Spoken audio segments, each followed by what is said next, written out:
മാങ്കൂട്ടത്തിലും അദ്ദേഹത്തിൻ്റെ കൂട്ടത്തിൽപ്പെട്ടവരും ചേർന്ന് ഇന്ന് കോൺഗ്രസിനെ ഒരു ജനങ്ങളുടെ മുന്നിലെയും നഗ്നമാക്കി നിർത്തിയിരിക്കുകയാണ്. തദ്ദേശ സ്വയംഭരണ തെരഞ്ഞെടുപ്പിലാണെങ്കിൽ കോൺഗ്രസിന് വോട്ട് ചോദിക്കാൻ പോലും പറ്റാത്ത ഒരവസ്ഥയിലേക്ക് ആ പ്രസ്ഥാനത്തെ കൊണ്ടെത്തിച്ചിരിക്കുകയാണ്. യഥാർത്ഥത്തിൽ ആരാണ് ഇദ്ദേഹത്തിന് ഇത്രയും സപ്പോർട്ട് കൊടുത്ത്? നോക്കൂ, വളരെ കാലം മുമ്പ്, അതായത് അദ്ദേഹം KSU പ്രവർത്തിച്ച സമയത്ത് തന്നെ അദ്ദേഹത്തിൻ്റെ കുറിച്ച് ഒരുപാട് പരാതികൾ അതിൽ കോൺഗ്രസ് പാർട്ടിയിൽ തന്നെ അല്ലെങ്കിൽ അദ്ദേഹത്തിൻ്റെ പ്രസ്ഥാനത്തിൽ തന്നെ വരികയുണ്ടായി. അന്നേരം ഒന്നും അത് മൈൻഡ് ചെയ്തില്ല. എന്നിട്ടും ഷാഫി അദ്ദേഹത്തിൻ്റെ പോക്കറ്റിലിരുന്ന യൂത്ത് കോൺഗ്രസ് പ്രസിഡന്റ് സ്ഥാനം ഏകദേശം 2 ലക്ഷത്തോളം വ്യാജ ഐഡൻറ്റിറ്റി കാർഡുകൾ നിർമ്മിച്ചുകൊണ്ട്, അത് രാഹുൽ ഗാന്ധിയുടെയും പ്രിയങ്ക ഗാന്ധിയുടെയും സോണിയാഗാന്ധിയുടെയും ഒക്കെ ഐഡൻറ്റിറ്റി കാർഡുകൾ വ്യാജമായി നിർമ്മിച്ചുകൊണ്ട് അദ്ദേഹത്തെ ഉമ്മൻചാണ്ടി നിർദ്ദേശിച്ച ആളെ പോലും തള്ളി മാറ്റിക്കൊണ്ട് അദ്ദേഹത്തെ യൂത്ത് കോൺഗ്രസ് പ്രസിഡന്റ് സ്ഥാനത്ത് പ്രതിഷ്ഠിക്കുകയുണ്ടായി. പോരാഞ്ഞ് പാലക്കാട് ഉപതെരഞ്ഞെടുപ്പ് വരുന്ന സമയത്ത് DCC നൽകിയ ലിസ്റ്റ് പോലും അവഗണിച്ചുകൊണ്ട് അദ്ദേഹത്തെ സ്വന്തം പിൻഗാമിയായി വാഴിച്ചുകൊണ്ട് ഒരു കൂട്ടത്തിലും കൂട്ടാൻ പറ്റാത്ത മാങ്കൂട്ടത്തെ കൂട്ടി ഷാഫിയുടെ കൂട്ടുകൃഷി നടത്തിയത്. ഇനി ഷാഫിയുടെ പറമ്പിൽ നിൽക്കുന്ന ആൾക്ക് നല്ലത് പുറത്തോട്ടിറങ്ങാതെ. കാരണം ഇന്ത്യയിൽ ഒരു ജനപ്രതിനിധിയും എവിടെയും ഇതുവരെ ഒരു മനുഷ്യരും കാണിച്ച് പുറത്തു വരാത്ത സമാനതകളില്ലാത്ത ഒരു കേസിൽ ഡിജിറ്റൽ തെളിവുകൾ ജനങ്ങളുടെ മുന്നിൽ നിരന്നു കഴിഞ്ഞു. കോടതി തള്ളിയതോടുകൂടിയാണ് കോൺഗ്രസ് ആ പാർട്ടിയിൽ നിന്നും ഇപ്പോൾ താൽക്കാലികമായി തള്ളിയിരിക്കുന്നത്. തദ്ദേശ സ്വയംഭരണ തെരഞ്ഞെടുപ്പിൻ്റെ സമയത്ത് പാലക്കാട് ഈ കൂട്ടം സജീവമായ സമയത്താണ് സുധാകർജിയുടെ ഗുഡ് സർട്ടിഫിക്കറ്റ് വരുന്നത്. സുധാകർജിയുടെ ഗുഡ് സർട്ടിഫിക്കറ്റ് കൂടി വന്നതോടുകൂടിയാണ് പരാതിക്കാരി മുഖ്യമന്ത്രിക്ക് നേരിട്ട് പരാതി നൽകാൻ തയ്യാറായത്.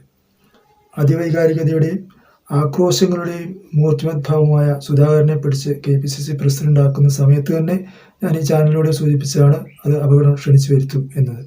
അദ്ദേഹത്തിൻ്റെ വായിലെ വികൃതികൾ കോൺഗ്രസിനെ എപ്പോഴും കുഴിയിൽ ചാടിച്ചിട്ടുണ്ട്. എന്നിട്ട് അത് മറ്റ് രാഷ്ട്രീയ പാർട്ടികളുടെ മണ്ടയ്ക്ക് കൊണ്ട് ചാർത്തിയിട്ട് എന്ത് പ്രയോജനമാണുള്ളത്? മാങ്കൂട്ടത്തിലും അദ്ദേഹത്തിൻ്റെ കൂട്ടത്തിൽപ്പെട്ടവരും ചേർന്ന് ഉള്ള പോക്കത്തിനെ മുഴുവൻ കാണിച്ചിട്ട് ഹൂ കെയേഴ്സ് എന്നാണ് ചോദിക്കുന്നത്. ഇനി ആര് കെയർ ചെയ്യാനാണ്? ഷാഫി കെയർ ചെയ്യുമോ? ഷാഫി അദ്ദേഹത്തിൻ്റെ MP സ്ഥാനം എടുത്ത് പോക്കറ്റിൽ നിന്ന് എടുത്തു കൊടുക്കട്ടെ. ഇനി സ്വർണ്ണപ്പാളി വിഷയത്തിൽ സ്വർണ്ണപ്പാളി കണ്ടെത്തിയത് AKG സെൻറ്ററിൽ നിന്നൊന്നുമല്ലല്ലോ. ഇനി AKG സെൻറ്ററിൽ നിന്നാണെങ്കിൽ പറയാം മാർക്സിസ്റ്റുകാരെ എടുത്തുകൊണ്ട് കൊണ്ടുപോയി അവിടെ കൊണ്ട് ഒളിപ്പിച്ച് വെച്ചാന്ന്. അതൊന്നുമല്ലോ. ഇപ്പോൾ അത് കേസ് അന്വേഷണം നടക്കുന്നത് മാത്രമേ ഉള്ളൂ. അതിൽ പിടിക്കപ്പെട്ടവരെല്ലാം കുറ്റാരോപിതരാണ്, അല്ലാതെ അവരാരും കോടതി ശിക്ഷിക്കപ്പെട്ടവരല്ല.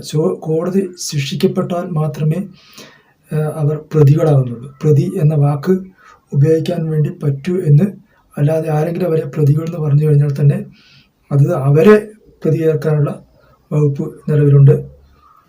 അത് അന്വേഷണം നടന്നുകൊണ്ടിരിക്കുന്ന ഒരു കേസാണ്.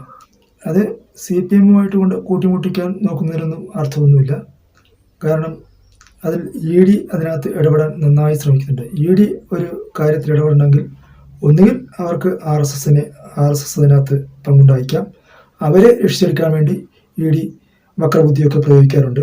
കാരണം ED കേന്ദ്ര ഗവൺമെൻറ്റിൻ്റെ ഒരു കൂട്ടുകൃഷി ചെയ്യുന്ന ഒരു ഏജൻസിയാണല്ലോ.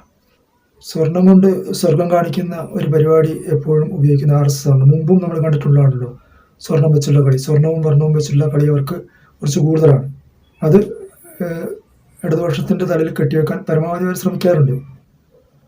ആഗോള അയ്യപ്പ സംഘം നടത്തിയുള്ള ഇറിറ്റേഷനാണ് ഈ പ്രശ്നങ്ങൾക്കെല്ലാം കാരണം. അത് CPM-ഉമായിട്ട് കൂട്ടിമുട്ടിക്കാൻ നോക്കുന്നത് ഇതുകൊണ്ട് തന്നെയാണ്. വേറെ ഒരു ലക്ഷ്യവും അതിനകത്തില്ല.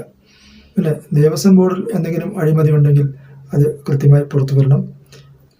അതിൽ യഥാർത്ഥ പ്രതികൾ ആരാണെന്ന് കണ്ടു കഴിഞ്ഞാൽ അവരെ ശിക്ഷിക്കപ്പെടുക തന്നെ വേണം.